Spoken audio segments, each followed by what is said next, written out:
October is Domestic Violence Awareness Month.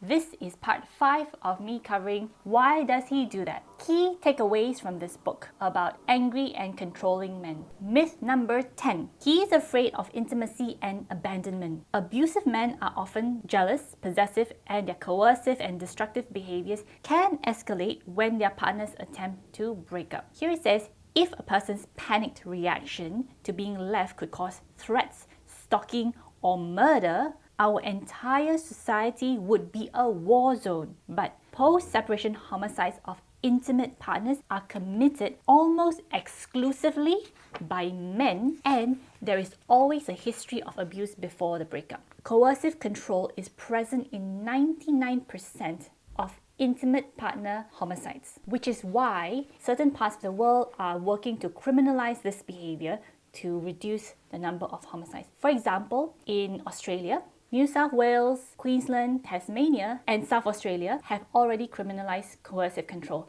and other states are set to follow. A close cousin of the abandonment myth is that the belief that abusive men are afraid of intimacy, which attempts to explain why most abusers mistreat only their partners and why most are male. But there are several holes in this theory, because it says here, usually, abusive men have their worst incidents after a period of mounting tension and distance, not at the moments of greatest closeness. Wife abuse occurs just as severely in some cultures where there is no expectation of intimacy between husbands and wives, where marriage has nothing to do with real emotional connection. And finally, it says, there are plenty of men who have powerful fears of intimacy who don't abuse or control their partners because they don't have an abusive mentality. Myth number 11. He suffers from low self-esteem and he needs his self-image shored up.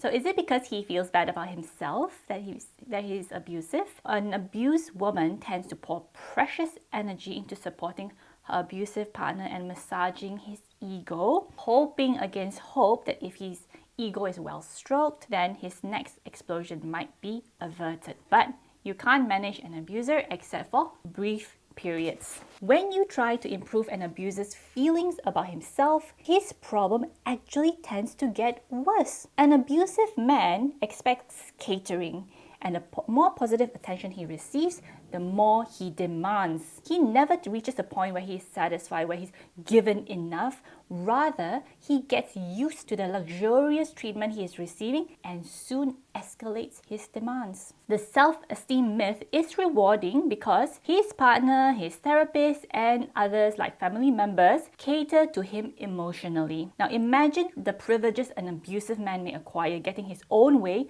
most of the time, having his partner bend over backwards to keep him happy so he won't explode, getting to behave as he pleases, and then on top of it all, he gets praised for being what a good person he is. And everyone is trying to help him feel better about himself. Those are a lot of privileges. Certainly, an abuser can feel remorseful or ashamed, especially if any outsider has seen or know of what he has done. But those feelings are a result of his abusive behavior, not a cause.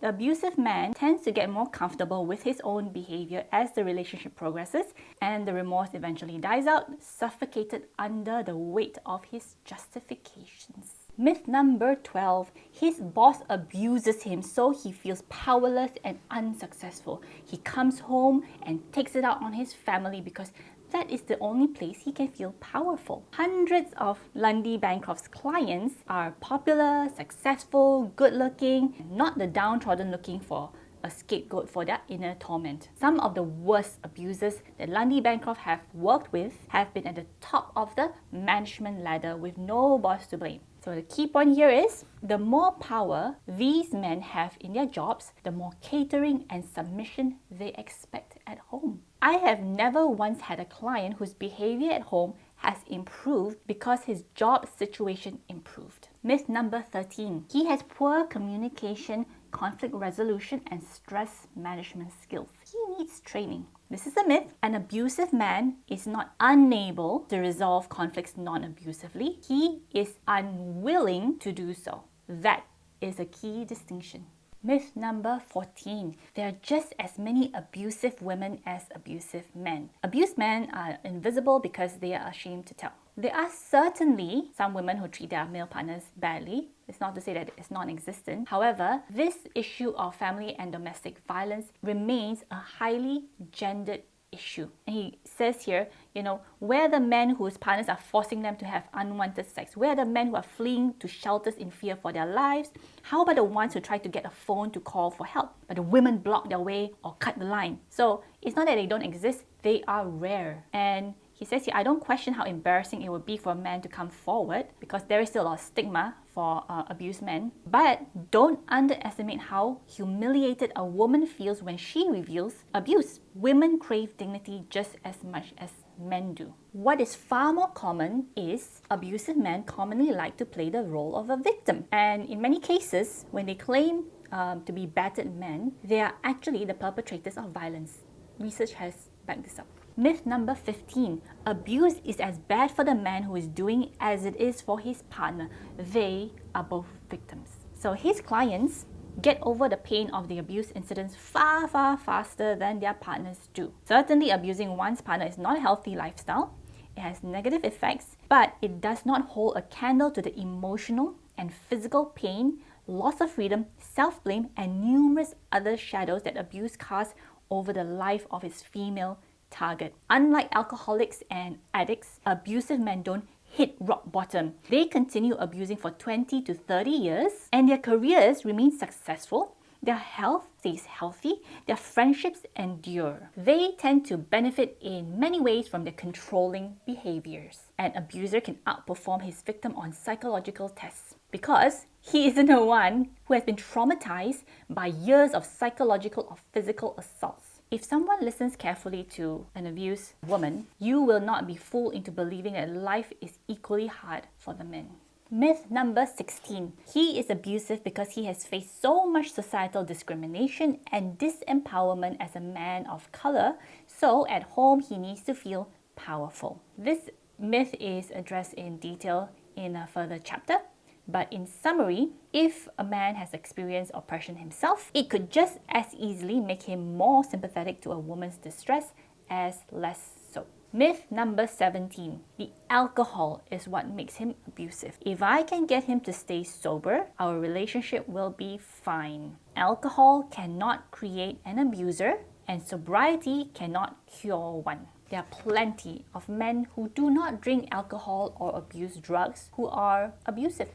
You are not enabling your partner to mistreat you. He is entirely responsible for his own actions. That concludes the 17 most common myths we have about abusive men. And just key points to remember are these. An abusive man's emotional problems do not cause his abusiveness.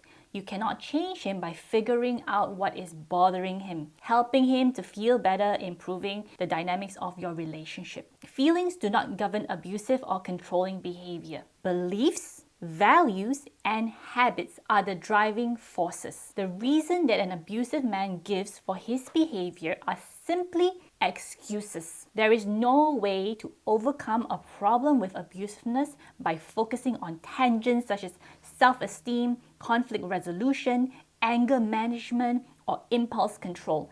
Abusiveness is resolved by dealing with abusiveness. Abusers thrive on creating confusion, including confusion about the abuse itself. There is nothing wrong with you. Your partner's abuse problem is his own. In chapter 3, we will explore the abusive mentality. Remember, this is the key point he's trying to drive in his book, which is abuse comes from an abusive man's thinking. Follow for the next part.